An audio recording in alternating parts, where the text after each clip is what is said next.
Hello, and thanks for viewing this video on CamWorks Fundamentals 4 and 5 axis milling basics. Today we're going to take a quick look at doing some pre-positioning 4-axis machining, and then we're going to take a look at a porting example for 5-axis just to give you guys an idea and understanding on how 4 and 5-axis machining works. Understand that we could spend hours and hours and hours going over all the features that are available inside of CamWorks multi-surface machining. So what we're going to start with is this quick little assembly here, and the reason we're going to show 4-axis machining in the assembly level is just so you guys get an understanding of how assembly machining works. Please note that you can use 4 and 5-axis machining on single parts. They do not have to be in assembly mode. For this example here, we have a chuck that was downloaded from 3D Content Central, and then we have the part we're actually going to machine, which is this blue part out here on the screen. One thing that has been done to this part already is we've created a custom coordinate system for that. When we do 4 and 5-axis machining, it's always good to have a coordinate system. This is just done through basic standard SOLIDWORKS reference geometry creation, as you can see right here.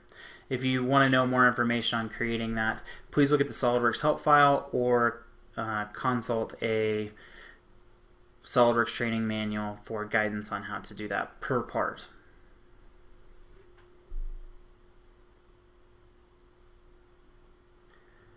So with our assembly open, we're going to go to our CamWorks tab, and whether we're doing assembly machining or part machining, the basic understanding of how everything works is the same.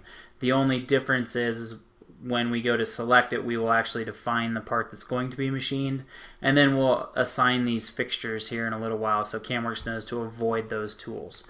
So we're going to start by going to our machine. We'll open that up, and we're going to select a mill 4-axis for this example.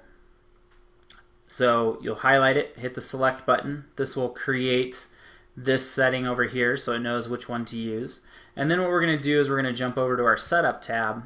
And in the setup tab, we're going to use 4th axis indexing.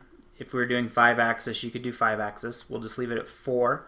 And then for coordinate system, you can see this is pre-populated here over on the left. This is coming from the SOLIDWORKS coordinate system.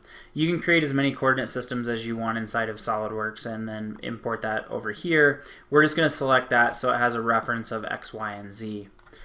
For the rotary axis, automatically it's going to define that the X-axis is the rotational axis that we want to use. You could set it to go with different axes if you wanted to. You can manually select entities if that's how you want to do it. Entity selection will allow you to pick a circular edge or a conical face. As you can see there, then it updates. Now for rotation direction, if you want it to be directional, you can do clockwise, counterclockwise. By default it's set to both.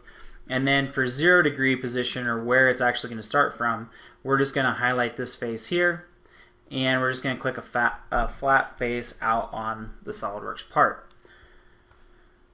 We're going to hit OK, and we now have that information added.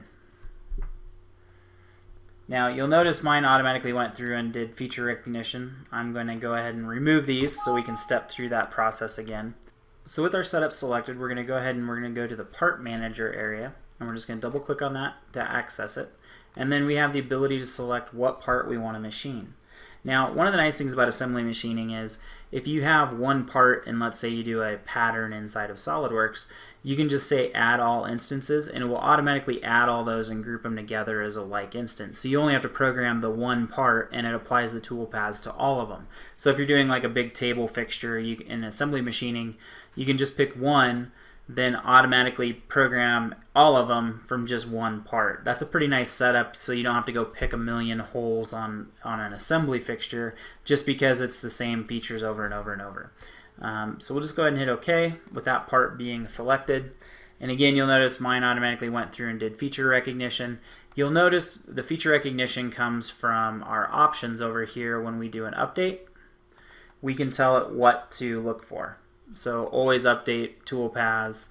If we did not have these added already, or did not add it on your settings, you can just go to extract machinable features and it'll go find all of that geometry for you. You'll notice that we have a couple different setups here, basically machining all 4 sides of our part. And for Stock Manager, we just left it at default for right now. You could add more material to that if you want, but what we're really after here is how to set up 4-axis machine parts. So with these features selected already, we're just going to go ahead and generate the operation plan. You can do it from this button up here, or you can right click and say generate operation plan. CamWorks will go through, create all of the tools that it can, and associate them. You will notice we have some red exclamation marks here. That's basically the scenario letting you know, hey, you should take a look at that countersink and how deep it's going, because a number 4 center drill may end up being too big for those holes. So it gives you some visual feedback over here as well.